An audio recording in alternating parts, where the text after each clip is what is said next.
વડોદરા શહેરના ગોરવા લક્ષ્મીપુરા વિજયનગર ખાતે આવેલા આઈ શ્રી ખોડિયાર માતાજીના મંદિરના 23મા પાટોત્સવ નિમિત્તે વિવિધ ધાર્મિક કાર્યક્રમોનું આયોજન કરવામાં આવ્યું છે। ચૈત્ર નવરાત્રી નિમિત્તે વડોદરા શહેરના ગોરવા લક્ષ્મીપુરા વિજયનગર ખાતે આઈ શ્રી ખોડિયાર માતાજીના મંદિર ખાતે આઈ શ્રી ખોડિયાર યુવક મંડળ દ્વારા 23મા પાટોત્સવ નિમિત્તે વિવિધ કાર્યક્રમોનું આયોજન કરવામાં આવ્યું હતું, જેમાં નવચંડી યજ્ઞ, મહાઆરતી સાથે જ મહાપ્રસાદીનું આયોજન કરવામાં આવ્યું હતું। આ કાર્યક્રમમાં શહેર ભાજપના કારોબારી સભ્ય અને પૂર્વ કાઉન્સિલર રાજી શાયરે, વોર્ડ નંબર 9ના પૂર્વ યુવા કાઉન્સિલર શ્રી રંગરાજી શાયરે, આઈ શ્રી ખોડિયાર યુવક મંડળના પ્રમુખ અલ્પેશ રાઠોડ, સુરેશ પંડ્યા, યુવક મંડળના સભ્યો સહિત લક્ષ્મીપુરા ગામના નાગરિકો મોટી સંખ્યામાં ઉપસ્થિત રહ્યા હતા।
ચૈત્ર સુદ નવરાત્રિના પર્વ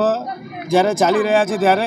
અમારા વિસ્તાર લક્ષ્મીપુરાની અંદર આવેલું મા ખોડિયાર માનું મંદિર કે જેના દર સાતમે ત્યાં પાટોત્સવનું જે આયોજન થતું હોય છે ને એવી જ રીતે આ 23મો મા ખોડિયાર માનો પાટોત્સવનું જે આયોજન કરવામાં આવ્યું છે એવા અમારા ખોડિયાર યુવક મંડળ તેમજ લક્ષ્મીપુરા ગામના જે તમામ જે રહીશો છે તેમના માધ્યમથી અહીંયા આજના દિવસે નવચંડી યજ્ઞ થયો। ત્યારબાદ અહીંયા ભંડારાનું જે આયોજન કરવામાં આવ્યું છે, વિસ્તારના તમામ ભાવિ ભક્તો આજના દિવસે મોટી સંખ્યામાં જ્યારે ભંડારાના પ્રસાદ લેવા માટે જ્યારે ઉપસ્થિત અહીંયા એકત્ર થયા છે ત્યારે મા ખોડિયાર માને એટલી જ પ્રાર્થના કરીએ કે મા સૌનું સ્વાસ્થ્ય તંદુરસ્ત રાખજે અને એવી જ રીતે લક્ષ્મીપુરા ગામને જેવી રીતે લોકોએ હંમેશા મંદિરે આવીને તમારી જોડે જે આશીર્વાદ લીધા છે ત્યારે આ ચૈત્ર નવરાત્રિ નિમિત્તે તેમના સૌ પર તમારા આશીર્વાદ વરસાવજો। જય ખોડિયાર મા। દરેક ભાવિ ભક્તોને અમારા આઈ શ્રી ખોડિયાર યુવક મંડળથી જય માતાજી। આજરોજ ચૈત્ર સુદ સાતમ મા ખોડિયારનો અમારા યુવક મંડળ દ્વારા તથા સમસ્ત લક્ષ્મીપુરા વિસ્તારના સહયોગથી મા ખોડિયારનો 23મો પાટોત્સવ તથા મહાભંડારાનું આજરોજ અમે આયોજન રાખેલું છે। તેમાં વિસ્તારના લગભગ 15થી 20 હજાર ભક્તો છે તે આજરોજ પ્રસાદી લેવા માટે ઉપસ્થિત રહે તે બદલ તેમનો પણ અમે ખૂબ ખૂબ આભાર માનીએ છીએ।